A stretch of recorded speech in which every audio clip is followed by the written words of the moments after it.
Welcome to Freeze Your Milk Podcast. I'm your host, Bridget, along with my husband, Chris.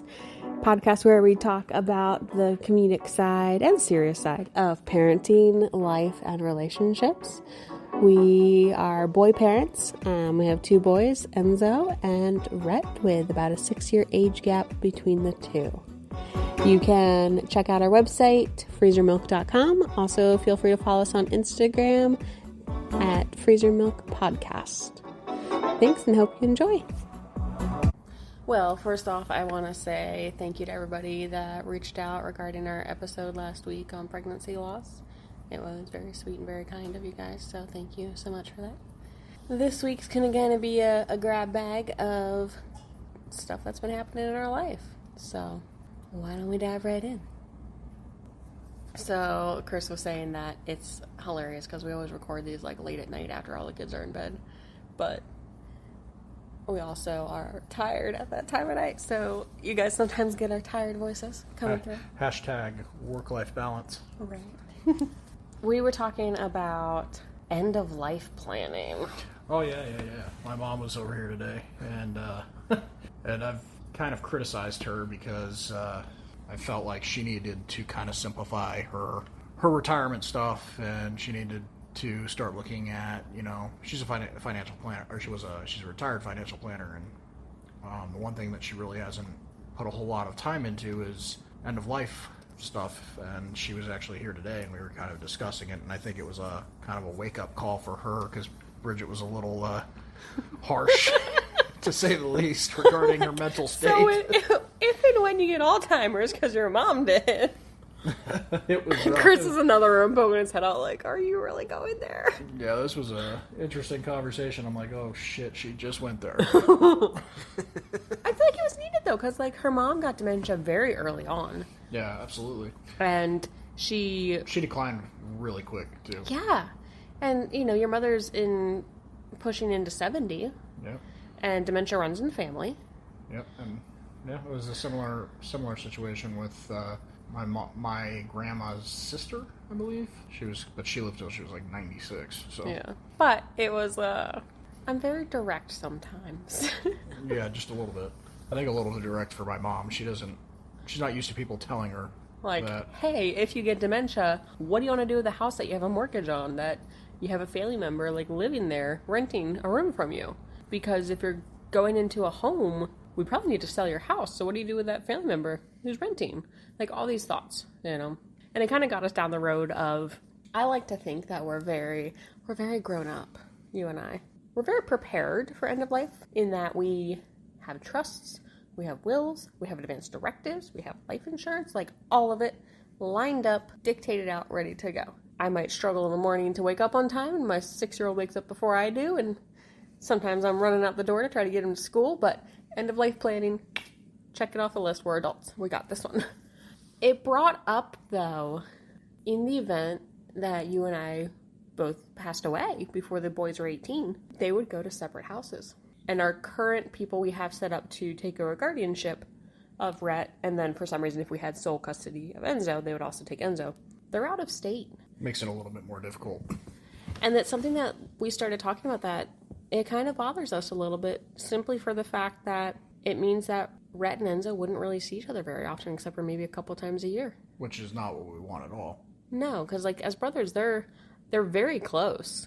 Enzo is hands down one of Rhett's favorite people in the entire world. Absolutely. Like he gets the biggest smile for him, laughs, just adores him. And Enzo adores Rhett. Yeah, I want to see them continue to nurture that relationship. Yeah. I would love for them to grow up as brothers, and me and my sisters weren't necessarily the closest, and I would just hope that he was close with Rhett, vice versa. Yeah. So now we're kind of in this position of, we have two couples in mind that are local here in Arizona that we have started kind of debating. Would this be a better fit? Would it be a better fit? But neither one of these people are our best friends. We know them, and both of them are parents, but like our best friends are out of state. So these are people that we might want to ask, but I don't know. Like it's a lot to ask of somebody. Absolutely. I mean, they completely, that's what I'm saying. Like if it happened Now it's one thing. Rhett's a baby. He's 8 months old. Yeah, they get this cute baby, but they also get a baby, so also their life changes. Yeah, exactly. They get a baby, but what if Rhett's 10 years old? Yeah. That makes Enzo 16? Yeah. So I mean, it's a whole different. It's a big request to ask of somebody. It's huge. It's such a tough situation because neither one of us have family in state. So as far as like siblings, as we just discussed, like your mother would not be the best option because of her age. Mm-hmm. It's not something that we can really ask of her. We don't have any siblings in state, so we're kind of just trying to figure out like what we want to do. We typically are very good about we will update our will and our trust every year. It's something that we get as a benefit through my employer, and I absolutely recommend if your employer offers like a Hyatt Legal or MetLife Legal or anything like that, look into estate planning. A lot of times they're severely discounted, and it's great because you can kind of dictate out what you want to happen.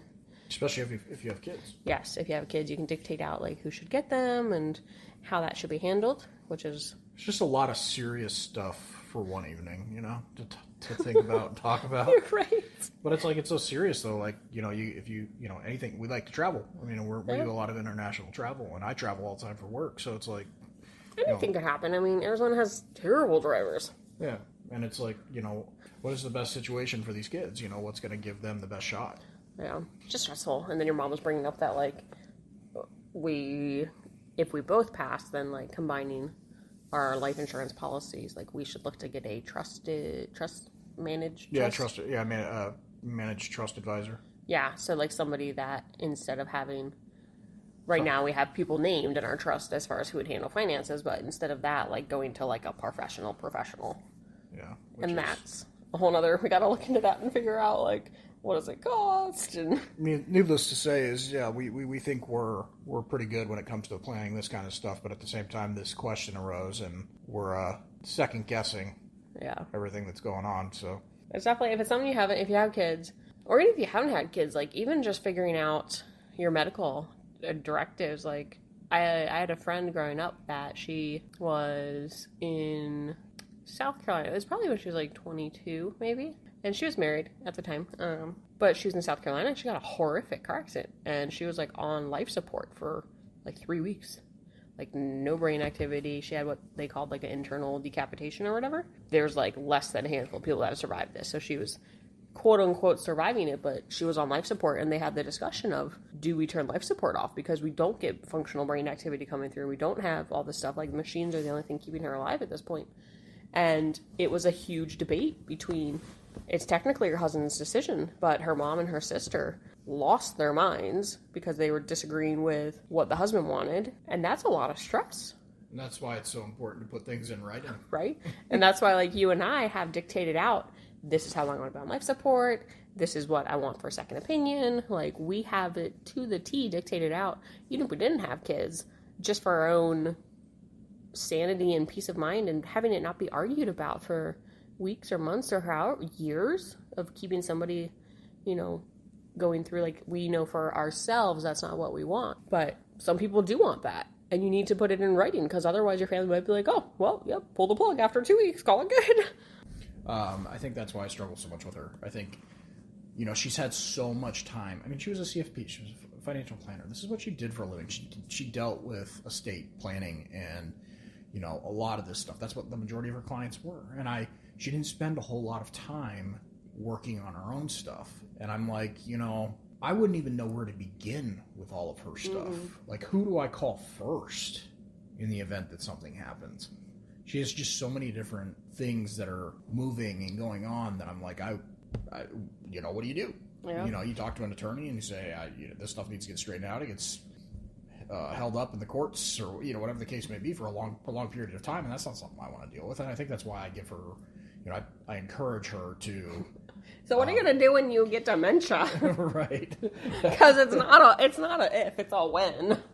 Yeah, I think. I think the brutally honest. She got like teary-eyed. I felt really bad. I think the brutally honest approach tends to be the best way to do it with her. But and I was like, sorry. I was like, I can't believe I heard that. Oh, Bridget, what are you doing? I don't know. It's just like, it is a serious thing. I mean, it's a big thing. I mean, we're still young, and you would hope that we would have, long we have quite a bit of time left here on this earth, but anything can happen any day. And I think making sure that the kids are taken care of is the most important thing. Yeah, that's why, to listeners out there, check your employer through your benefits if they have like a high legal or a Met legal or some kind of like legal discounted legal program. See if they offer estate planning, because it's just, there's things that like some quick knowledge drops. So if you set up a trust, then you can choose to, if your employer offers life insurance, or if you have a separate life insurance, or your 401k beneficiary, your IRA beneficiary, all of that, you can have even your bank accounts, you can have the beneficiary be this trust. What that does is it allows all of your accounts to skip probate, and they go directly into the trust, which is really good. And then when they're in the trust, you can dictate how it gets dispersed out of your trust. So, for example, I originally set up my trust when Enzo was like 1 year old. It was before I met you. I set up a life insurance policy, I set up my trust, and I made the decision to say, however much money is in my trust at the time that I pass, if Enzo's young, he doesn't get the money when he turns 18. He gets the money at like 27, half of it, and then the other half at like 35. Like, it was these much older like age ranges. And I did that with the intent of, I don't want him to all of a sudden, when he graduates high school or turns 18, like come to a bunch of money and kind of blow it and not be responsible with it. But that's the cool thing about the trust, is I can dictate that and say that, so he doesn't get this money. The other hard part is that if you don't have a trust set up, and you have like your kids as your beneficiary on your 401k, your IRA, etc., and they're under the age of 18, then all that money gets held, and it can't be used to help pay for their financing or anything like that expenses. And it's held basically for them until they turn 18. So they do get a lump sum at 18, but also that money doesn't benefit them prior to 18 at all. Whereas money in a trust, you can dictate and say, hey, I want like cost of living and care expenses to be paid out for this, child, for Enzo, for Red, etc. But I set it up from day one where, hey, you get half at, later 20s, and you get half at your mid-30s. And if they happen to be older than that when we pass away, which hopefully they are, then they'll just get the lump sum at that point. But hopefully at that point they have established themselves, and that lump sum can be used to do investments, housing, pay off mortgage, help, if they have kids with college, whatever they want to do with it. Yeah, and that's why we kind of designated an individual to be responsible for the financial stuff for the kids. Yep. So that they didn't just get a huge chunk of change, and, they were actually, it was spread out and they were taken care of over time. And that's something that we did that a lot of people have opinions about, is we chose to separate who has guardianship versus who's in control of the money. And that's something that a lot of people have had opinions about to us. So far, yes. About, why would you do that, And I think it just makes it a little bit easier all the way around, so that, yes, it's an extra step or hoop that people have to go through, but it makes it easier as far as putting the best interest of the kids. Checks and balances. Yep. At the end of the day, we're talking about a large sum of cash, so. And it's just making sure that the kids' best interests are in mind, and the money gets used for their expenses. Not, we need to buy a Lamborghini SUV because we now have guardianship of your child. Right. And I would hope no one would do that, but you never know. Like, money tempts people weird ways. Isn't it wonderful that this is what we have to think about now, is end of life and trusts and life insurance policies? Right. I think it's like, as you're growing, when you're growing up, you don't think of this kind of stuff, but as you get older, this is like the topic of discussion for us is, what are we going to do in this situation? These are all hypotheticals. Yeah. I mean, it's not... Hope for the best, plan for the worst. Pretty much. At the end of the day. It's one of those things, too, that I think we both find it a little bit frustrating that our parents' generation as a whole has not done a good job of end-of-life planning. No. Most of them have not prepaid their funeral or, cremation or whatever. They don't have it written out what they want. They don't have long-term care facility, insurance set up. Between your grandmother and some other people, we've looked at, these facilities run $5-6 grand a month. Absolutely. It is insanity. My dad impressed me. He wrote out on a piece of paper and set aside a bunch of cash in the event that he passes. This basically his advanced directives with his signatures. This is how I want you guys to handle it and move on. At least he did that. Yeah, but he doesn't have a plan for... No, he doesn't have for long-term care, no. Yeah, for long-term care. And, that's an issue because he is living to an older age than he thought he would. Yep. Absolutely. And, And he's not as healthy. And it's one of those situations where, like, if the government, or if your retirement is too much, you can't get government assistance on these long-term care. And it's like this. Remember when people applied for, like, student aid, like federal aid? Yeah. FAFSA, and you had to be this perfect balance of your parents can't make too much money because you won't get anything, but if it's too little, you won't get enough. Yeah, and now they do this stuff with the older generations. Yeah, it's like their version of FAFSA all over again. For older people, it's unbelievable. I don't know. It's all a struggle, but I at the end of the day, I just want my mom to kind of look at her stuff and say, hey, this is how I want this thing laid out, because she's got a messy network of shit that I don't know what to do with. That's the hard part too. I was thinking about it. I was like, so the people that we have set up right now have copies of our trusts, etc. I don't know that we have it written down anywhere that in the event that we die, like, call them first. Right? No, we don't. Like, what would they do? Your mom wouldn't know who to call. That's true. Maybe we should write something out for her. Right. My mom told me that she has a giant folder for me full of a bunch of different information, and I'm like, I cannot read your handwriting, woman. Like, I hope this is typed out. It's going to be like passwords, and you're going to be like, is that a P? A Q? What am I or supposed to a do W? I don't know. It's, again, hypothetical, but that's inevitable, unfortunately.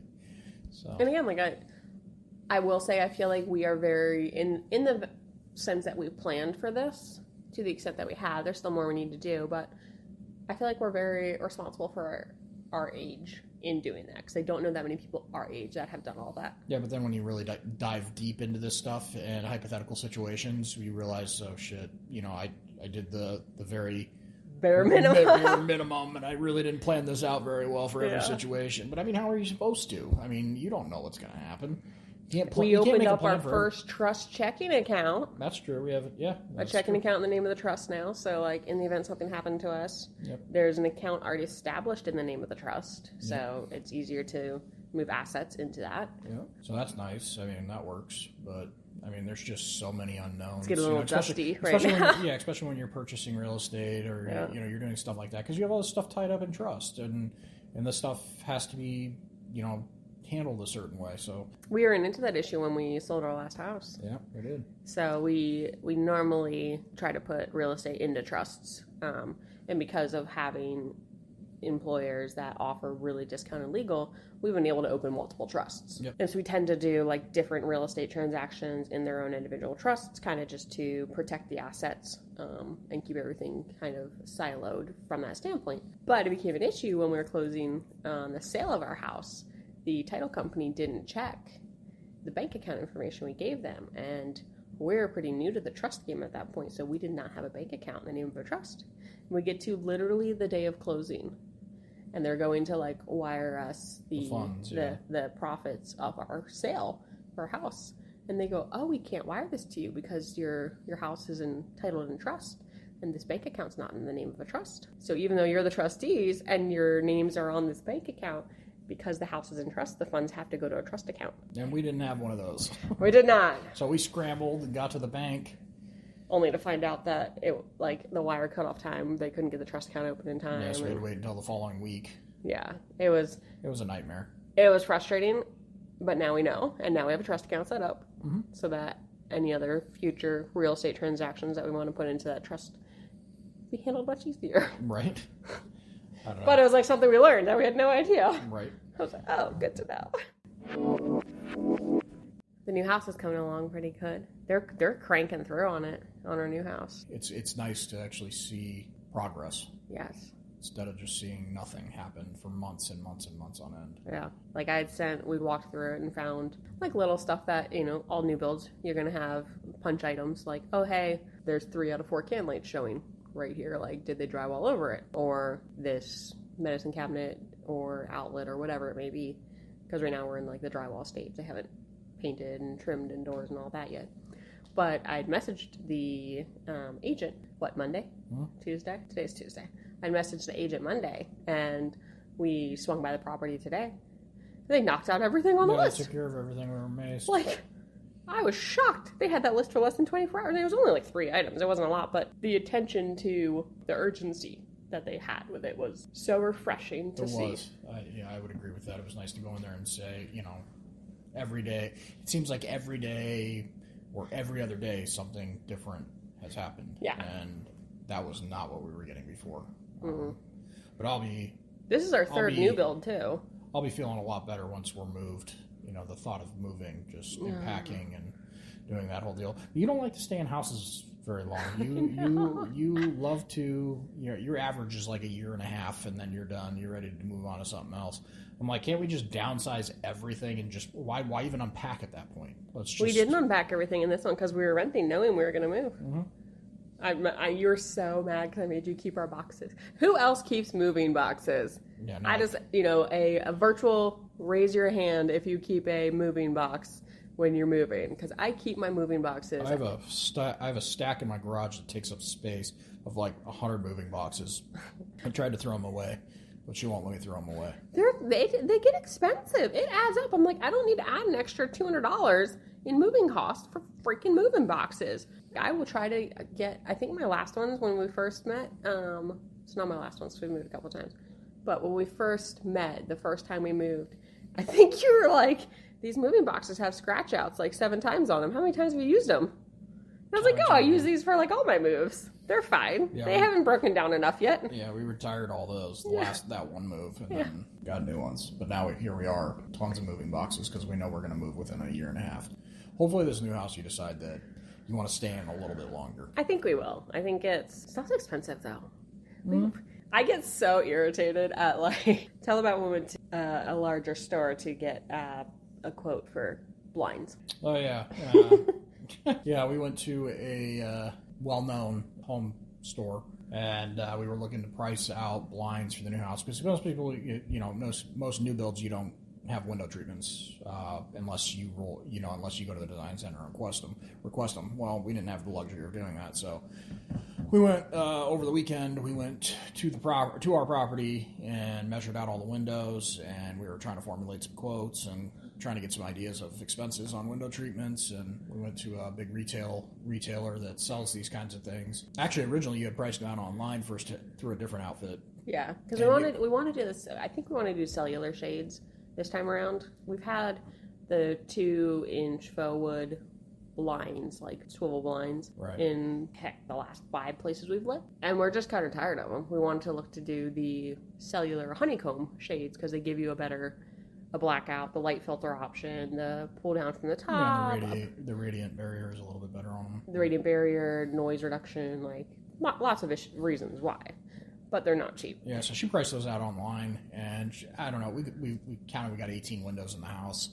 All different sizes. All different sizes. I mean, I think we have 3 windows that are the same size in the entire house. So she priced all this stuff out online, and she's like, yeah, originally it was going to be like $4,200. I think you ended up getting it down to like $2,600 or something like that. Yeah, they downgraded the quality. Yeah, they downgraded the quality a little bit, but you got it down to like $2,600. I'm like, okay, that's not terrible, I'll have to install them, not a big deal. So we went to another outfit here locally, and we went in there, and she sat down for, I don't know, a good 45 minutes with this gentleman who, was a nice character, but he was slow as molasses. Very, very, very slow. It took a while. If there's one thing that makes me just irked, what is it? Oh, it's incompetency. Yes. Yeah. And this dude was that. So he was a nice guy, but I know she sat down there at that desk with that guy for about 45 minutes, and I walked around the store about 6 times maybe because he was not having it. And we got through like 11 windows. She got through 11 windows, and it was like $5,000, and we were like, okay, that's enough. I think this is good. I think we're only going to do 11. We'll talk. Can you print that out? And we ended up leaving the store. We're like, Jesus. And he wouldn't listen to what I was saying. I was like, hey, for all bedrooms, I want blackout, but I want, light filter not in the bedrooms, and then I have one specialty window in the bathroom that I want to do a day-night where it pulls down for a light filter and pulls up for a blackout. And he did not see, he started quoting me out and was asking me what color, so I told him what color. He's like, oh, I don't have that color. How about this color? I'm like, okay, fine. That looks okay. And then he goes to the light filter, and he's quoting me a light filter. And I'm like, what brand are you doing? Are you doing, your most inexpensive, or are you doing your most expensive? And he was like, oh, well, this one's really expensive. I was like, well, can you quote me all the windows on the unexpensive, the least expensive brand? So he does the light filtering in the least expensive and leaves the freaking blackouts in the most expensive.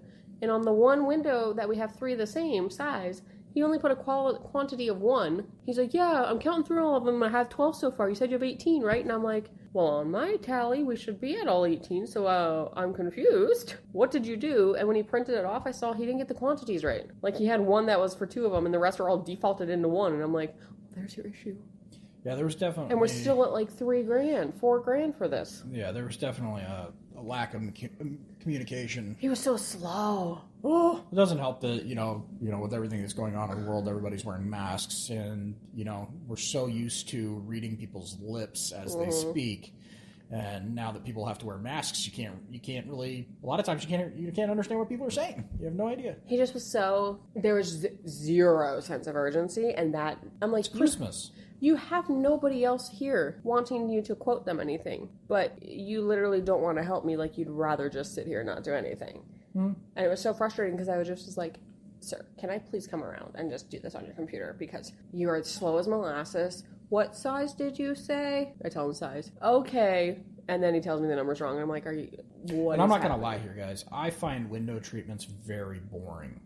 So my patience for shopping for window treatments is very, very thin. Which is why I normally do it. And that's why I let her deal with guys like this, because you would have gone through like one window and been like, I can't do it. I can't do it. I would have been out. And like, I had the whole time, guys, on my phone, like, I'm not a freaking idiot here. So I have the quote from the online store. I priced it out that has each window size, the price per unit for that window size, and my total. So I'm literally reading him the window sizes off of my phone from this quote. And he's like, oh, okay, that window will be this price. And I'm like looking at my phone and looking at him like, you're more expensive, sir. This thing's like $3,000 more than what you priced out online. But you got to remember, they throw in free installation. Uh-huh. For all of you that can't actually see what I'm doing air quotes, free installation. Yeah. Because that's what you get. Build it in the price.